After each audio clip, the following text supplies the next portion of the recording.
I want to look at this big West Indies win over England in the first test match from a different angle. See, from a different angle. It was a sweet win, especially against our old colonial masters, right there in them face, at a time when racial tensions are running so high all over the world. A sober reminder that out there on the sporting fields, there is no race or color advantage.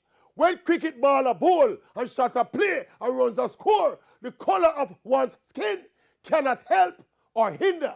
Under full adherence to the rules of the game, there is no white privilege to be enjoyed on the cricket field. Although the English umpires at some points during this game look like they would want to unlevel the playing field.